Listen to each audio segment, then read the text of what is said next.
국내 주식시장이 심각하다. 당연하죠, 여러분. 어저께 미국 장을 하셨던 분, 저 같은 경우에는 미국 장에 어저께 TSMC를 들고 있었거든요. TSMC를 들고 있었는데 좋았겠죠? 10%가 넘었는데.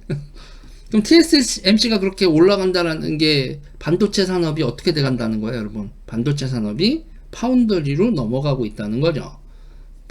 그리고 우리는 지금 한국 반도체나 D램이나 지금 삼성은 HBM도 못 만들고 있지만 D램 그리고 이 프레시 메모리 시장 어느 정도 한계가 왔죠. 프레스 시장 한계가 완 상태에서 프레스 시장, 메모리 시장에서 삼성이 더 이상 초격차를 얘기할 수 없는 상황. 그러니까 마이크론이고 뭐 하이닉스고 저가 경쟁 막 붙어버리면은 으악 이렇게 되는 거고요. 그리고 이제 메모리 자체를 사람들이 동영상을 엄청나게 찍는 게 아니라 사진 찍는 거거든요. 사진 찍는 상태에서 핸드폰 메모리 1기가면은 더 이상 1기가를 넘어선 수요가 핸드폰에서 안 나오고 있거든요. 다 스트리밍이지. 옛날에는 삼성과 애플의 그 환상적인 조합이 뭐였어요? 아이팟이잖아요. 아이팟에 프레시 메모리를 집어넣는 순간 삼성과 애플의 연합이 생긴 거잖아요. 그리고 아이팟에 들어가는 프로세서, 지금은 AP 프로세서라고 하는데 그 당시에는 AP 프로세서라고까지는 부르지 않았죠. 그것까지 삼성이 다 공급했잖아요. 근데 삼성이 만약에 핸드폰 산업을 가지 않았다면 아이폰에 들어가는 프로세서를 삼성이 파운더리로 했을 거고, 그러면 삼성이 지금 이 꼴이 나지 않았겠죠. 그거는 그 시절에서는 삼성이 우리도 스마트폰 팔고 싶어요, 이걸 포기할 수는 없었을 거예요. 애플이 그렇게 대박 날지 누가 알았겠어. 삼성이 그 아이팟에 그러니까 삼성 다 제품으로 봐야 돼요. 삼성이 이렇게 대박이 난 건 아이팟이라는 제품에 D램을 그 플래시 메모리 지금 이제 우리가 하는 거 그거 넣고 플래시 메모리 넣고 거기서 이제 메모리 산업에서 D램 말고 확 이렇게 난 거고, 애플과의 파트너십이란 말이에요. 근데 애플과의 파트너십으로 쭉 왔는데 지금 애플이 메모리 삼성 거 쓰나요? 삼성 거도 쓰지만 여러 개 쓰죠. 여러 개 쓰고 거기서 이제 AP 프로세서 독자 개발하고 파운더리로 하죠. 삼성이 설탕이 점점 없어지는 AI 반도체 시장은요. AI 반도체 시장은 전부 다 독자 회사들이, 유튜브도 여러분 지금 여러분 유튜브 보고 계신데 이 유튜브 프로세서도 범용 프로세서를 안 쓴다니까요. 구글이 유튜브용 프로세서를 따로 만들어서 주문 제작을 해요. 그러니까 워낙에 회사들이 커지니까 범용 프로세서가 아니라 특수목적 프로세서를 쓰는 거예요. 이것저것 다 할 필요 없고 우리 거에 동영상 코드 이게 재생하고 압축하고 이것만 하면 되는 거고 딴 건 다 필요 없어. 그 기능에 최적화돼. 그러면 아마존도 독자칩 만들겠다고 하지, 구글도 독자칩 만든다겠다고 하지, 애플 실리콘은 여러분 이미 독자칩 만들고 있지, 퀄컴도 독자로 가지, 테슬라도 독자로 가지, 다 독자로 가면 범용칩 세상에, 기본적인 이 범용칩 세상에 그 서버 뭐 이런 거를 CPU 인텔, 메모리 삼성 이렇게 돼 있던 것 자체가 세상이 변하고 다 파운더리로 가는데 삼성이 적응을 하느냐? 지금 못하고 있죠.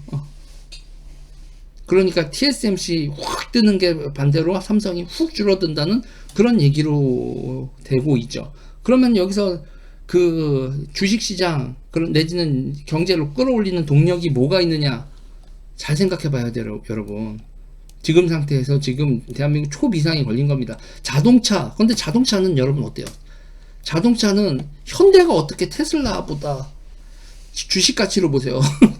현대가 파는 자동차가 몇백 개인데 테슬라하고 주가가, 테슬라가 지금 우리나라 돈으로 얼마죠? 1조 달러 있다가 지금 얼마 정도 돼요? 8천억 달러 시가총액 그 정도 할 것 같은데 지금 테슬라가 1조에서 떨어져서. 그래도 현대가 비빌 수 있는 액수가 아니죠? 그리고 우리가 이 배수가 안 나오니. 자, 그러면 옆 나라 일본 봅시다. 일본은 지금 주가에서 하고 이런 거 해서 되게, 일본에서는 쾌재를 부르는 엔진이 있어요. 일본의 산업은, 일본은 무조건 여러분 자동차 산업입니다. 자동차가 수출 경제에서 자동차가 1위예요. 부동의 1위입니다. 토요타 부처에서 얼마냐면 12조 엔이에요. 2위는 뭘까요? 우리가 일본 반도체 산업 망했다 그러잖아요. 그런데 일본이 여러분 수출 경제에서 2위가 반도체입니다. 5.7조 엔이에요. 왜냐? 부품, 우리도 반도체 만들 때 부품이나 뭐 그거 있잖아요. 생산 장비, 그리고 불화수소 받잖아요. 일본한테 중간재를 받아다가 우리가 반도체를 만들잖아요. 이거는 안정적으로 거기다 TSMC 야마모토인가요? 거기 공장 이렇게 하고 그러면서 일본은 반도체 산업 1위 수출 산업 토요타 이런데 12조에다가 2위 반도체 이렇게 돼 있죠. 3위가 철강입니다. 3위가 철강인데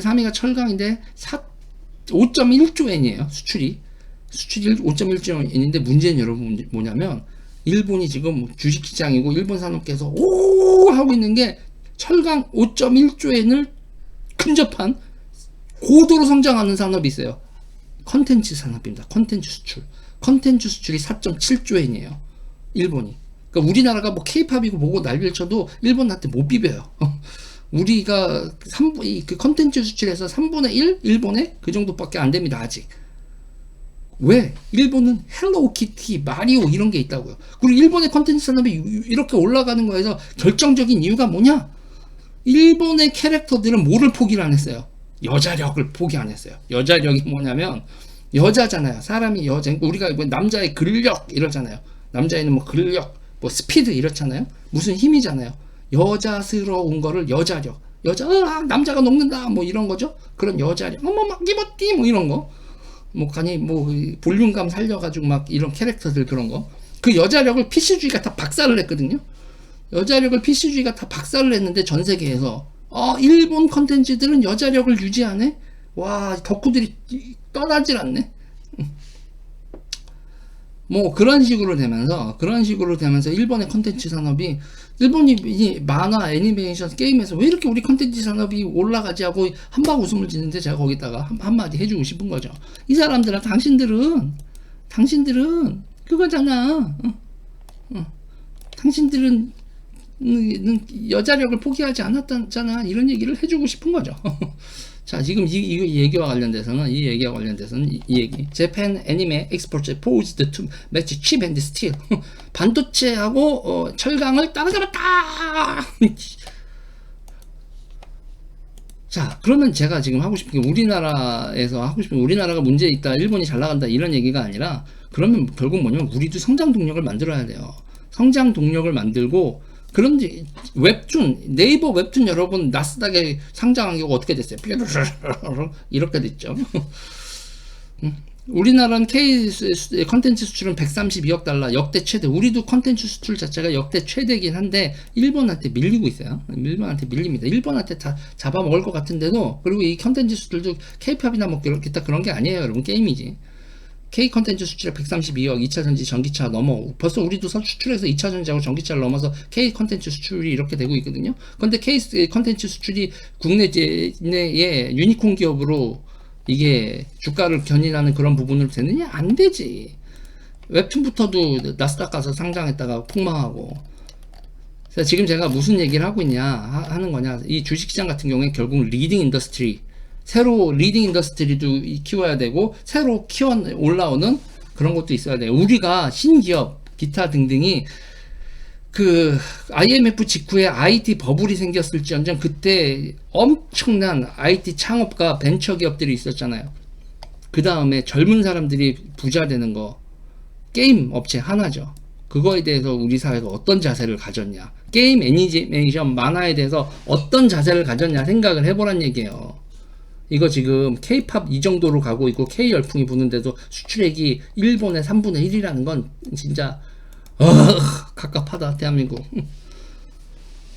갑갑합니다. AI 로봇 뭐 기타 등등도 있지만 지금 상태에서 AI 로봇은 우리가 지금 뭐 투자하고 뭐하고 기타 등등 하지만 이거는 정책으로 조금만 바꾸고 마인드만 조금만 바꿔도 치고 올라갈 수 있는 거를 참 이런 거로 시총을 좀 버텨주고 국내 투자에 맛이 있어야 되는데 국내 투자에 맛이 나요 여러분? 우리가? 그래서 제가 하는 얘기예요. 지금 사실상 우리의 자산이 부동산과 뭐 이런 거로 가지고 있는 거에서 부자들도 국내에서 펀드예요?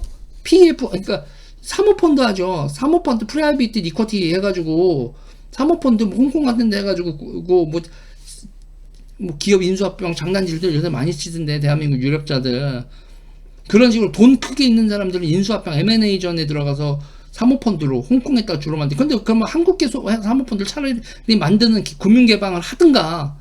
어차피 단속하고 뭐해서 잡아 죽이지 못할 거면 한국도 프라이빗 이쿼티를 할 수 있게 금융 개방을 하든가. 사모펀드, 벤처 캐피탈은 뭐 어쩌고저쩌고 하는데 사모펀드를 한국계 사모펀드는 못하게 금융 제재를 해놨어. 이두저도 아니야. 이두저도 아니야. 그러면 여러분 보세요. 제가 왜 사모펀드가 그렇게 욕을 하면서도 한국계 사모펀드를 아예 차라리 이런 얘기를 하냐면 지금 주가가 이중가격제거든요, 여러분. 우리나라가 주가가 이중가격제란 말이에요. M&A 붙으면 진짜 주가가 나오잖아. 요새 고려아연 팍 봤죠? 고려아연 또 최근에 본 게 있어요. SM 엔터테인먼트 뭐 이런 것들 있잖아요. 뭐 적대적 M&A를 제가 막 경계하고 위험하고 해외 자본 뭐 이렇게 하지만 국내 자본끼리 아예 그냥 대놓고 적대적 M&A 붙어. 그럼 주가도 쭉쭉쭉 올라갈 거예요. 실제로. 그리고 상속세를 없애야 됩니다. 상속세를 해놓으니 대주주들이요. 그래서 대주주들이 주가를 누르죠. 상속세 많이 내야 되잖아요.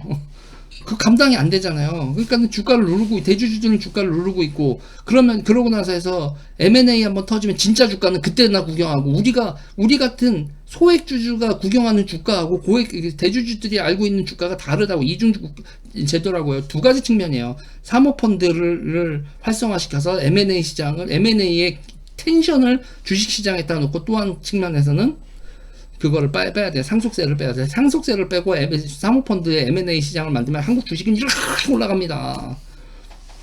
이중가격제만, 소액주주와 대주주의 이중가격제 이상하게 이렇게 되는 것만. 근데 정치인들이 그걸 하겠어요? 개새끼들이? 그러니까 리딩 인더스트리 못 키우고 있고, 다 된 밥도 못 처먹고 있고, 거기다가 상속세하고 이런 문제까지 있고, 그리고 자산시장 자체에서 자산을 부동산이 아닌 주식으로 자산을 형성한다는 그런 의식 자체가 국민들도 없는 상태니까는, 내 자산을 이걸 가지고 개혁을 안 해? 그러면 여러분 똑같아요. 의사하고 대한민국 주주랑 똑같은 거예요. 이놈의 나라 족같아서 안 한다, 씨발. 나스닥하지. 다 떠나는 거야. 국민들이 다 떠나. 이 금융제도가 개판이니까는 나스닥 가는 거야. 돈 벌어. 아니, 내 돈 한국 시장에 투자해놔봐야 1년에 뭐야, 이게 마이너스냐? 나스닥 가면 20%, 30%인데, 뭐, 꼬꾸라 박아도 그래, 존버하자. 존버하면 올라가잖아. 존버하면 올라가는 미국 시장을 30년 동안이고, 그리고 패권국가가, 이것이 패권국가다. 사람들이 다 눈을 떴어. 패권국은 발권력이 있고, 그 발권의 이익을, 프리미엄이 전부 다, 거기다 미국은 계속, 엄청난 투자를 해서 신산업을, 비즈니스 모델을 만들어서 계속, 우버가 됐던, 뭐가 됐든, 뭐 자율주행이 됐던, 얼마나 많아요, 최근에도. 월마트 같은 것도 30년 기준으로 생각해봐요. 월마트 같은 거 없었어. 코스트코요? 코스트코가 여러분 30년 전 기준으로 하면 그때 이제, 와, 코스트코 생겼다. 월마트, 강남에 들어왔다. 이마트에 밀렸었죠. 그거 뭐예요? 강남에 들어왔다가 또 밀렸던 게 그거 월마트 말고 또 프랑스게 뭐있죠? 까르푸. 안 되지, 이마트한테. 뭐 이런 거죠. 그런 식으로 됐었던. 그러고 나서 장기적으로 코스트코 주가 보세요. 30년 주가로 보세요. 삐우. 우리 생활에 이런 게 들어왔네, 괜찮네. 이렇게 뭔가 들어온 거에서 코스트코하고 이마트하고, 장사는 이마트가 우리나라에서 잘 되는데 이마트 주가하고 코스트코 주가를 보세요. 국장 하겠어요? 여러분 국장 하겠냐고. 나도 안 해. 나도 안 한다고. 똑같은 겁니다. 제도, 그리고 기득권, 그리고 정상적으로 당연히 받아야 될 주가, 배당금, 기타 등등이 여기서는 이익 실현을 할 수 없으면 떠나는 겁니다. 한국 국장의 문제는, 한국에 지금 저는 그래요. 한국의 여러 가지 리딩 인더스트리, 산업적인 여러 가지 문제도 있지만, 기본적으로 이 주가는 정치가 개판이라서 만들어 놓은 주가입니다. 기본적으로. 그래 놓고서 이제 큰일 난 거죠. 왜? 옛날에는 쉽지 않았잖아요. 미국 주식을 사는 게 쉽지 않았는데, 지금은 핸드폰만 있으면 미국 주식, 일본 주식, 기타 등도 환율이요? 환율 할인 95%, 사실상 뭐 0% 살 때 팔 때 환율을 차익이 없는, 수수료가 없어지네? 경쟁 붙고 핀테크가 붙으니까 미국 주식 사는데 핸드폰 띠깍 하면 기술적인 번거로움도 없어. 미국 주식 사는데 세금만 내면 돼. 세금도 내가 계산할 필요 없어. 그냥 띠리릭 하고 연말되고 정사해서 당신 수익 얼마 났으니까 세금 얼마 넣으셔? 알려주잖아. 뭐가 복잡해?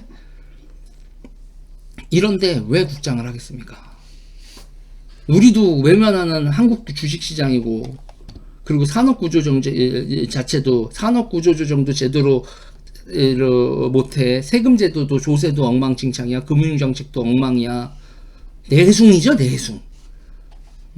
홍콩계 이커티들, 왜 한국 사람들이 홍콩계 이커티를 만들어?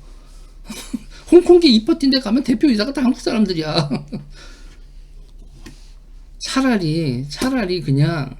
차라리 한국에서 사모펀드를 양성화하든지, 아니면 때려잡으려면 제대로 때려잡든지, 이두저도 아니고. 아유, 내가 윤석열 정부 하는 꼬라지 보니까 검사들은 글렀어.